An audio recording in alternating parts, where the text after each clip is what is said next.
Hello, I'm Rachel Phillips. I'm an ordinand training for ministry at Cranmer Hall in Durham. This project is about raising awareness of mental ill health, especially during lockdown. Welcome to Light in the Darkness.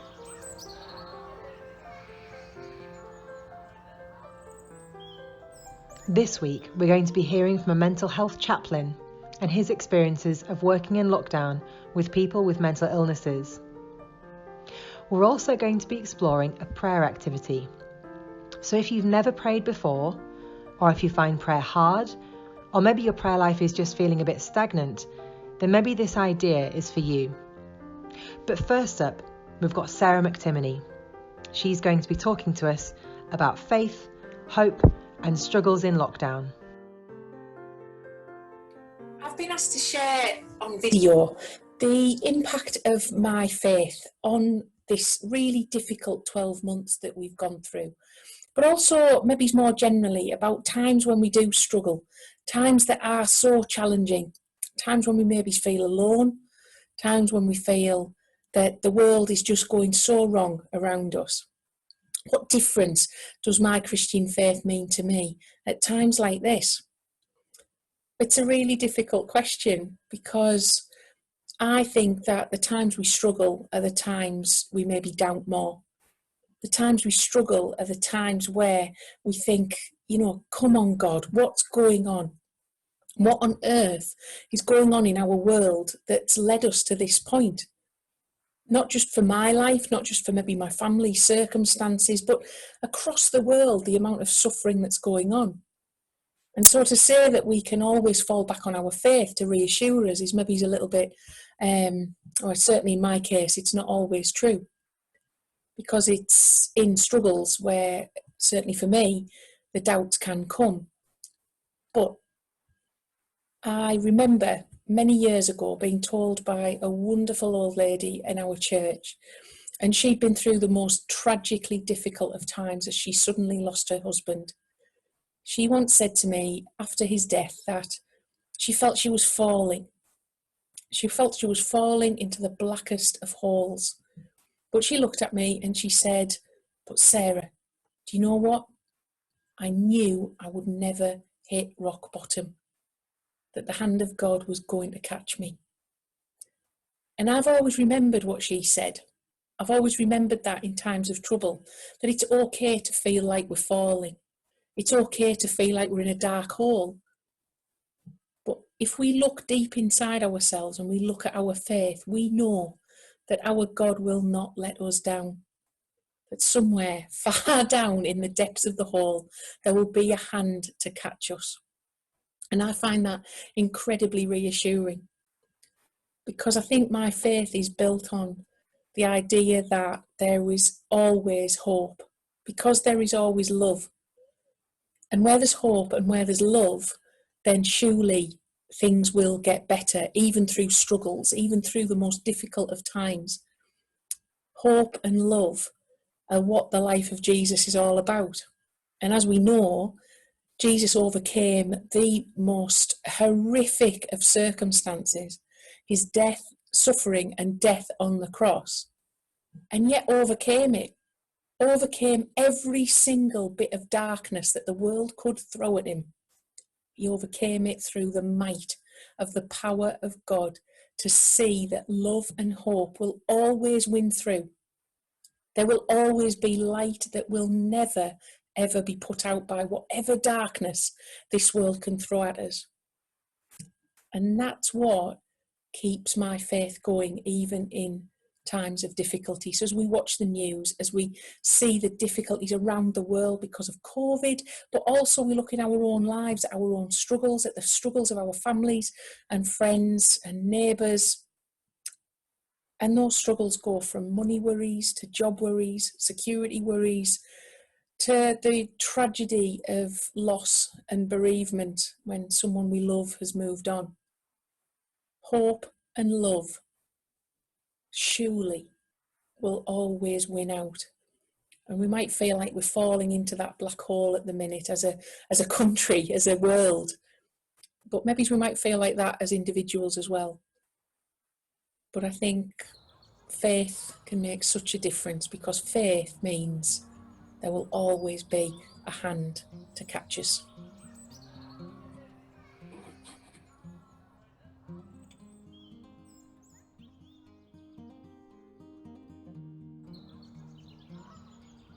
We're now joined by Reverend Canon Colin J. He's a mental health chaplain, and he's going to be sharing with us his experience of working with people who suffer from mental ill health conditions, and his perspective on how people are generally coping during the first, second and third lockdown. He's going to be discussing holding crosses and candles and other things we can do when we don't have the words to pray or even to cry out for help ourselves, and how we can find hope in those dark times.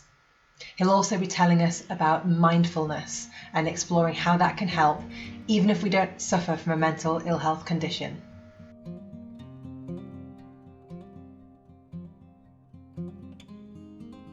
I'm Colin J. Some of you may know me because I'm married to Sarah, who ministers in the parish.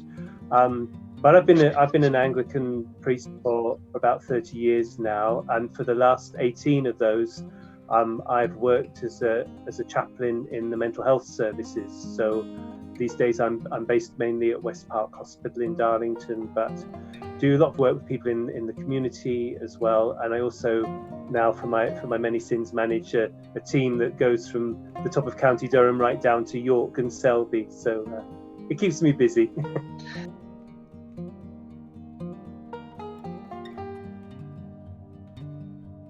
I think a lot of people would say that actually the pain of the stigma of mental illness is even worse than the pain of the mental illness itself. That's as a society, traditionally the way that we treat people who are mentally unwell just compounds the pain, just makes everything worse and leaves people feeling very kind of isolated. So there's a bit of a vicious circle then that happens. And obviously there's been a lot of work in recent years to combat the stigma of mental illness. Obviously the young princes did a lot to talk about their own mental health issues and dealing with bereavement, things like that. So they've done an awful lot to kind of try and open up the topic, but I think it still means that it's very difficult for people to say if they're struggling mentally, and that means that people struggle along on their own, don't get the help they need, don't have the understanding and the support of friends and the community around them either. So that stigma is very debilitating.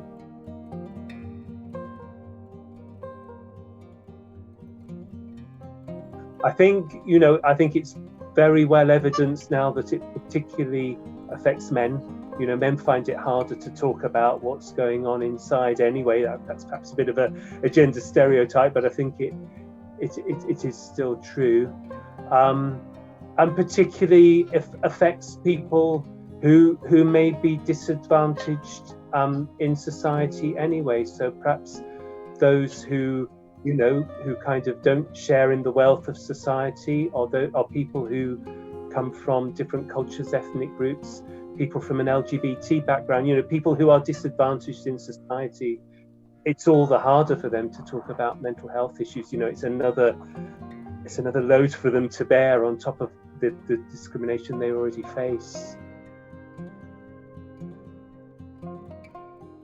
When we first went into lockdown last year, my sense, although this is only anecdotal, was that actually quite a lot of people, perhaps who would normally struggle in their mental health, they kind of rose to the challenge in a way, and a lot of people were doing okay with it. But I think as it's kind of gone on and stopped and started, and that stopping and starting, I think is quite difficult for people. I think people generally are really, really worn down by it now. But for people living anyway with a mental health problem, there's the additional complication that brings. So perhaps the communities and the activities that normally help them to keep their heads above water, help them to keep functioning well, perhaps those are not there and available to them anymore. It's so much more complicated to do anything at the moment, isn't it? And if you're struggling to get through life in the first place, those extra complications can just be the last straw, that mean almost like you give up trying, and then it kind of overwhelms you. The mental health of the whole community is at a lower ebb because of COVID, where, if we're honest, we're all struggling with it. And perhaps that's one of the strange gifts of COVID, is that perhaps we've become a little bit more open talking about our mental health. Through it, it's become a bit more normal to do that and to say we're finding it difficult, we're struggling, and so I think it's just that the whole of the mental health society is at a lower ebb. So I think for people who have particular conditions and normally struggle, it's all the more so. I don't think it's related to a particular condition. When you've perhaps thought there was going to be an end, and then that was changed, and that sense of not knowing quite when this is going to be over. As we thought about on Sunday, one of the things that really helps people's mental health is a sense of hope, and I think that is really eroding hope. When am I going to be able to see my family? When am I going to be able to go out and do the things I love to do? When am I going to be able to get my hair cut and feel a bit better for that? Whatever it is, even some of those quite small things, that kind of erosion of hope and a sense of where we're going is really, really difficult for people.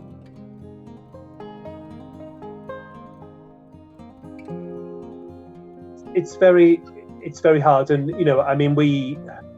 our conversations are with people of all faiths and none. So there will be people who come to us because they're exploring Christian faith and they want to ask some questions about that, and then I can answer from that perspective.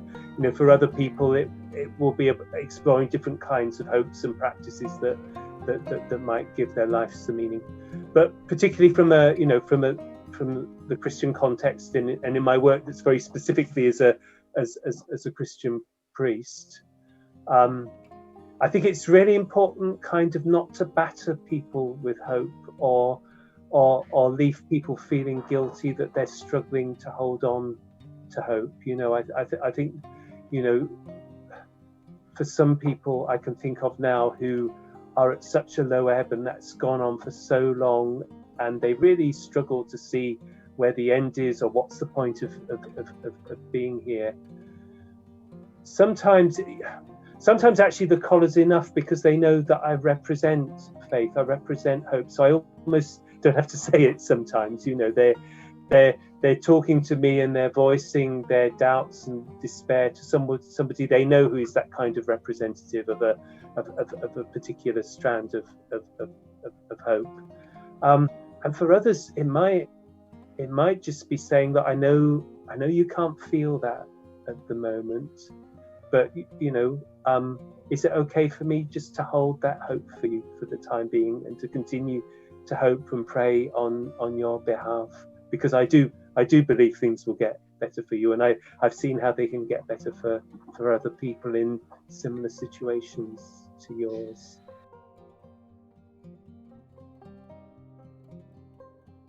I often use something like a kind of holding cross and just say, look, cling on to that. That's a prayer. You don't need words. He knows how you're feeling. He knows what it's like for you. If you're trying to turn towards God, just hold on to that. Make that your prayer. Do you have a holding cross there, Colin, for anyone who doesn't know what one is? I'm just looking for mine. I've got one hanging on the wall as it happens.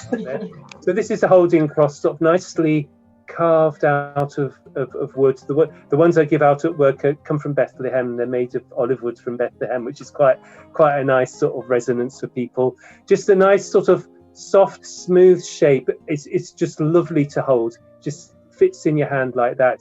It'll fit in your pocket or in your handbag, and that's a prayer, isn't it? I'm struggling to believe. I'm struggling to know what to say to you, Lord, but I'm here. I'm trying to hold on. And something I often say to people is that, it's a bit like when you've got a toddler, isn't it? And you're walking on the road with them, and they're holding your hand, but you're kind of holding their wrist, so that if they let go of you, you're kind of still holding on them. And that's something I'll often explore, somebody, that sense of, I can't manage to hold on to God at the moment, but he's still holding me, whatever. When we do meet to sort of pray and worship in the hospital chapel, I do always light a candle. I think it's probably the only place you could have a naked flame in the hospital now, and that always feels very significant. Some people will say to me, especially if they can't leave a ward, will you go to the chapel and light a candle for me? And I'll do that and just sit there with the candle lit all for a while, so that it's safe. And people just really appreciate that sense of hope that brings them. The kind of vulnerability of a candle. It's not a big bold gas flame or an electric beam or something like that. I think the fact that it's flickering, that it almost seems to go out sometimes, feels a bit like how things are for us quite a lot of the time. So we identify with that, but that it keeps burning still. I think that kind of gives it does really give a sense of hope to people. I've been asking people about breathing techniques and about relaxation and types of meditation, and a way of just pausing or slowing down, and the value of that, the value of the pause. And I wonder if candles could be a really good way of enabling that and helping that. Yeah, because they naturally kind of cause you to pause, don't you, and watch it and just be present with yourself for a while, and to notice what the candle does with the darkness. If it were night time and you were in darkness there, that sort of noticing actually that darkness is simply an absence of light. So even a tiny flickering candle will hold back darkness. The darkness can't overcome light, because darkness is just an absence. But neither does it kind of, that sort of light doesn't eliminate the darkness. The darkness is all around, but perhaps it doesn't need to be feared in the same way, because you're kind of walking with that light. I think what you say too about stillness, about meditation, about pausing is incredibly powerful. We do a lot of teaching of mindfulness meditation in mental health services now. In fact, it's a recognised treatment for people living with, particularly with recurrent depression and anxiety. The evidence base is that for many people, it's at least as effective as antidepressants to teach them to meditate, which wow, is just fantastic. And I see, I do quite a lot of mindfulness teaching. Just fantastic to see the impact. For some people that truly is life-changing, just to learn to stop and to be present with yourself. It's not a religious activity in any way. It's a completely secular form of mindfulness, but just the power of that stopping, that pausing, that being present to yourself and your own experience in the moment is, yeah.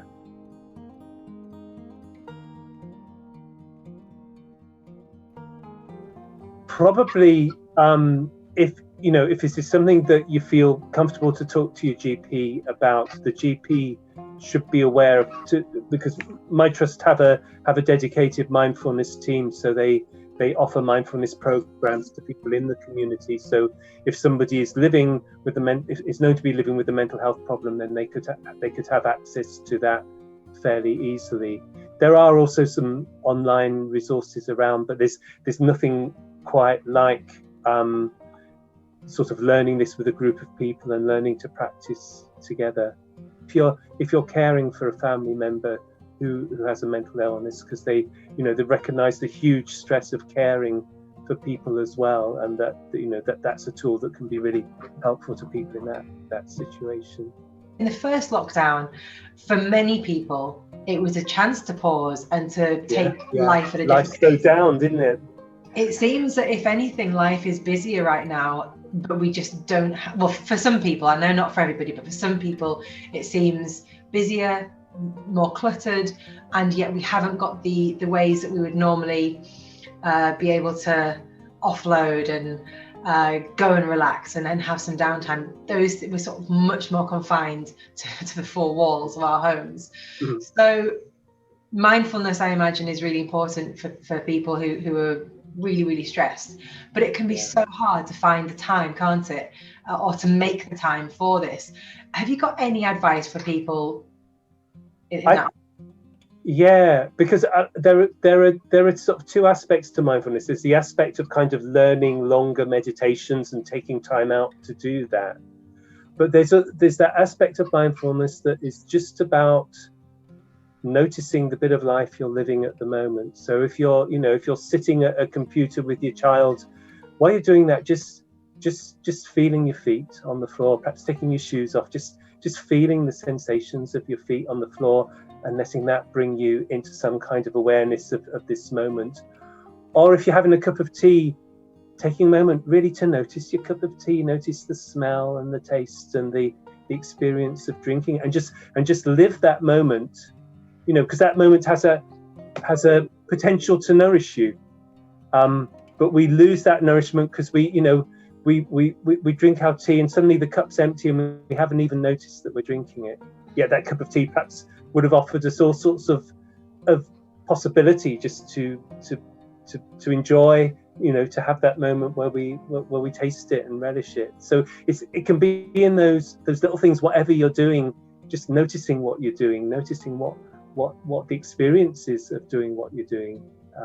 Life is still full of experiences, even if we're kind of confined, and and there will be those. I mean, I think one of the real problems at the moment is that life seems so drab and colourless, doesn't it? And each day is the same, and you can't go anywhere different. But just noticing a little bit of detail of the sunrise, or the birds outside the window, or the feel of rain on your head if you can't see the sun, just noticing those little bits of detail about life. I suppose it's all part of creation there, isn't it? And it has immense power to sustain us and enrich us and nourish us.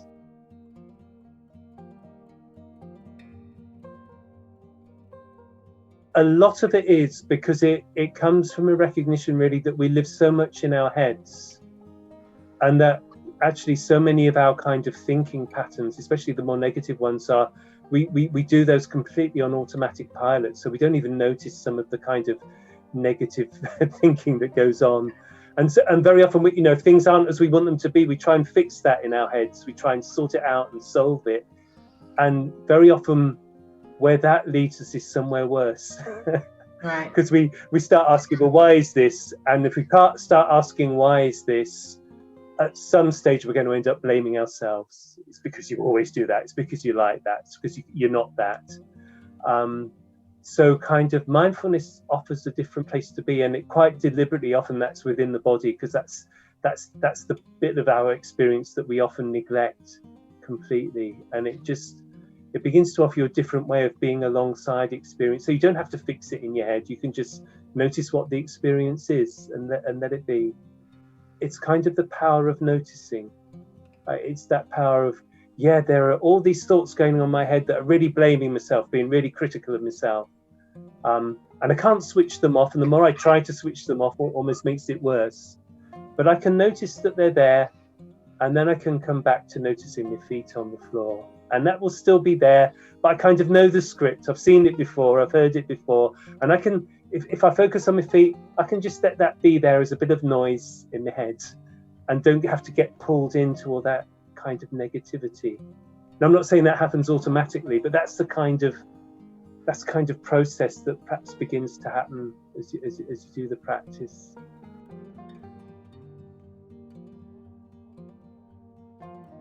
And people, some people get worried that that perhaps it's not a kind of Christian spirituality. I mean, mindfulness as a concept has its its roots in Buddhism, but there's nothing that is kind of contradicts with my own faith as a Christian in practicing that.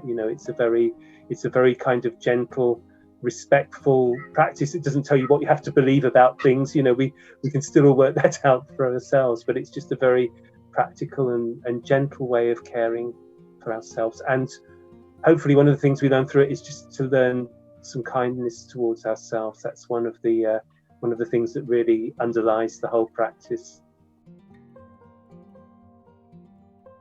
Since I've been doing that, as we've already discussed a bit, my own prayers become more and more simple.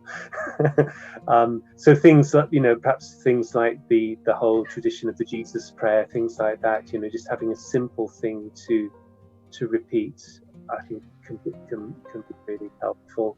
Can you share with us the Jesus prayer for anyone who doesn't know what it is? Yeah, so there are various. I mean, at its simplest, the Jesus prayer is simply to repeat the name of Jesus, and for that to be your prayer.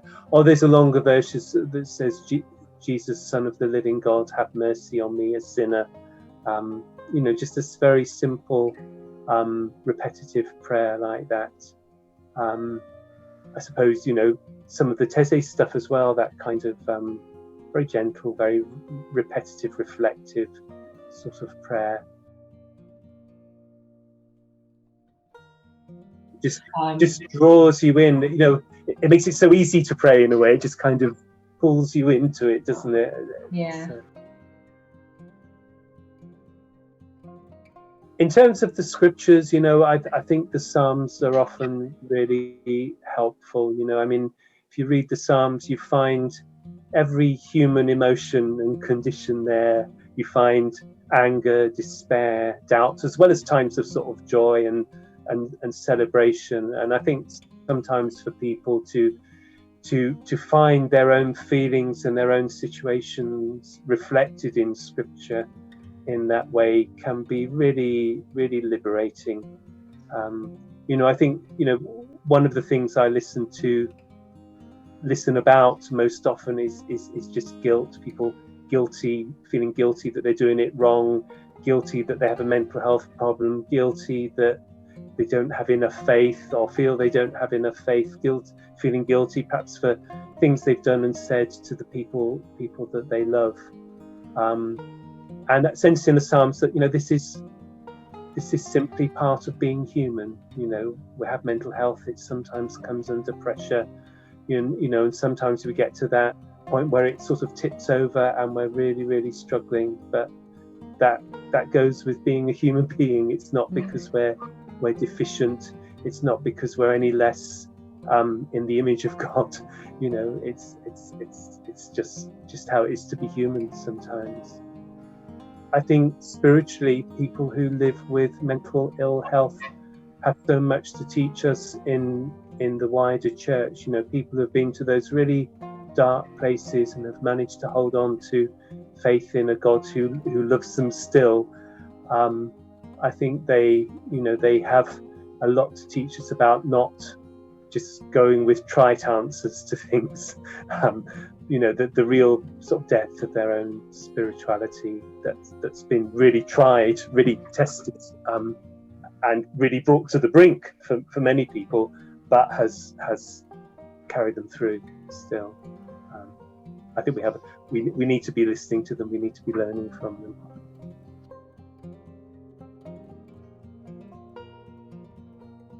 This might just sound very simplistic, but I think actually, and it's what I've learned from mindfulness really, but it's that our faith teaches us this too, the more we can learn to show some kindness towards one another.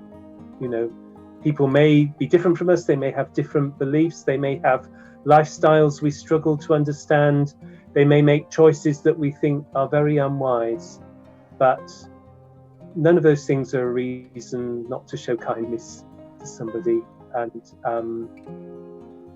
to show kindness to ourselves as well. It sounds a bit simplistic perhaps, but I think there is immense power in that. Kindness is listed in the New Testament as one of the one of the fruits of the Holy Spirit. And it's a word perhaps we gloss over. We haven't, I've never been in a group where we've really sat down and explored what kindness means. But actually there is great power in learning to be kind to one another, and that will show itself in all sorts of practical ways. And I know we've heard amazing stories through lockdown of how neighbours have looked out for one another. There was some on the radio this morning, actually. But kindness is all, it's also the way we talk to one another, the way we look at one another, the way we respect one another. I think if we can learn that, we won't be going far wrong.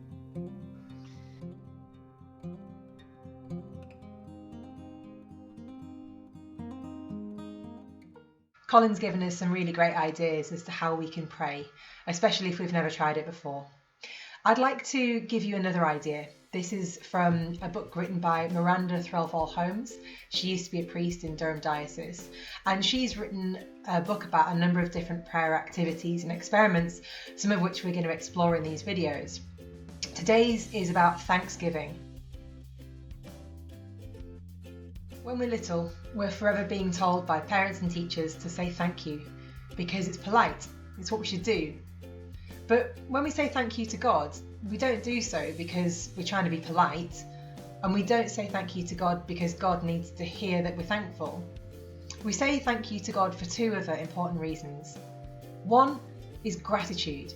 We focus on the good things that are happening and we're grateful for them. And secondly, by doing this, by saying thank you to God, we recognise that all good things come from God, and we have so much to be thankful for because God created us. In thanking God for our gifts, we gradually come to see how much we are loved by God, and yet not loved any more or any less than anyone else. On to the experiment itself. When we say thank you to God, sometimes our mind goes blank, or we repeat ourselves. We say thank you for the same things day in, day out. So to focus our prayers of thanksgiving, I'd encourage you to start a jar of thankfulness. So first of all, you need a jar, or alternatively, you can use a bowl. It can be a prayer bowl of thankfulness. It doesn't have to be a jar. The next thing you need is some strips of paper. On each piece of paper, write down something that you're thankful for. Now this can be something really big or really small. And then fold it up and pop it in your thankfulness jar or in your thankfulness bowl, if that's what you have. And I would recommend that you keep a pile of paper next to your thankfulness jar or thankfulness bowl, so that every time you think of something that you're thankful for, you can write it on a piece of paper and pop it in. Once you have your jar of thankfulness or your bowl of thankfulness, keep it somewhere you can see it, somewhere obvious, maybe on a windowsill, a shelf, or maybe in a prayer corner with some other things that you use to pray. When you sit down to pray, take out a handful of the contents and say thank you for those, adding in any new ones that you have for this day. Doing this means that you'll have variety in your prayers, and you'll also see the things that you have to be thankful for, which will build up day by day. Another way of doing this prayer experiment is to actually start your jar or bowl of thankfulness on a special day, like a birthday or an anniversary. And when a year goes by, you can open it back up and read all the things that you've been thankful for over the last year. So I hope that has inspired you to start praying in a different way with your jar or bowl or other receptacle of thankfulness. Next up, we've got Lee and Dorothy. They're going to be performing Psalm 40 for us. The thing that I like about the Psalms, and particularly Psalm 40 and a few others that are like it, is when you hear the words, they really are full of anguish. They're clearly written by somebody who was struggling with their faith or with the daily battles of life. And sometimes I think when we struggle to know what to say to God, when we struggle to put into words how we're feeling, especially when our hearts are really troubled, then turning to the Psalms, listening to them, reading them, hearing others read them, I think that can be a really great way of connecting with God. So I hope you enjoy this lovely performance of Psalm 40.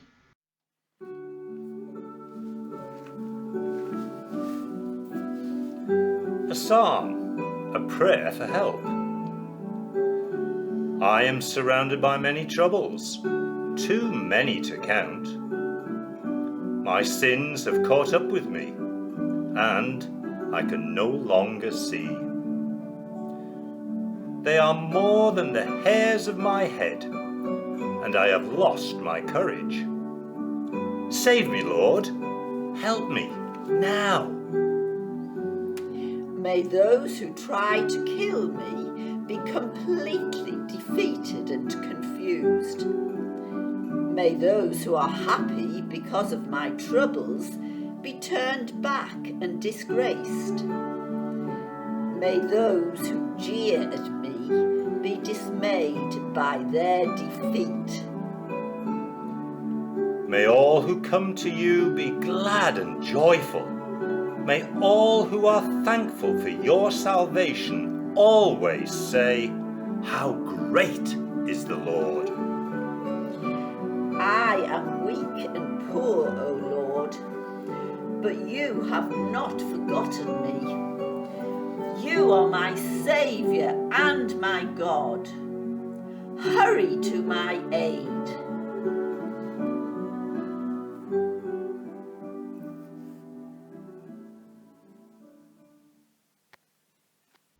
Well, that's all for episode 2 of Light in the Darkness. I hope you found this week useful. If anything in this episode has unsettled you and you want to speak to someone, then please don't hesitate to reach out. There's information at the end of the video of some organisations ready and waiting to support you. And each Thursday in Lent, I'll be hosting a drop-in session on Zoom, and I'd like to warmly welcome you to come along. Whether you just need a bit of contact, you want to talk about anything from this episode, or even explore your faith and what God might be saying to you at this time, please feel welcome. Details of how to join the Zoom room are on our website. And if Zoom isn't your thing, then Jen, our lovely vicar, is at the end of the phone and happy to talk.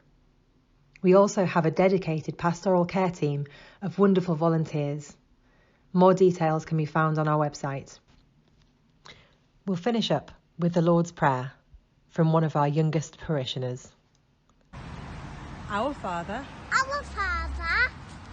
who art in heaven, hallowed be thy name. Thy kingdom come, thy will be done, on earth as it is in heaven. Give us this day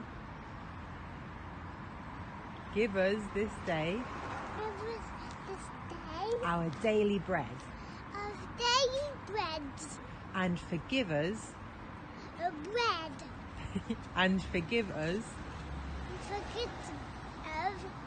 our trespasses,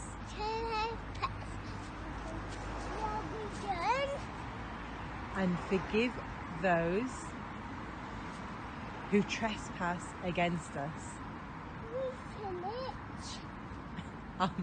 Amen. We finish. Yeah, just say amen.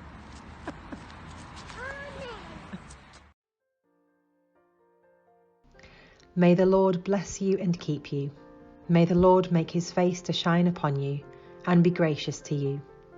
May the Lord lift up his countenance upon you and give you peace.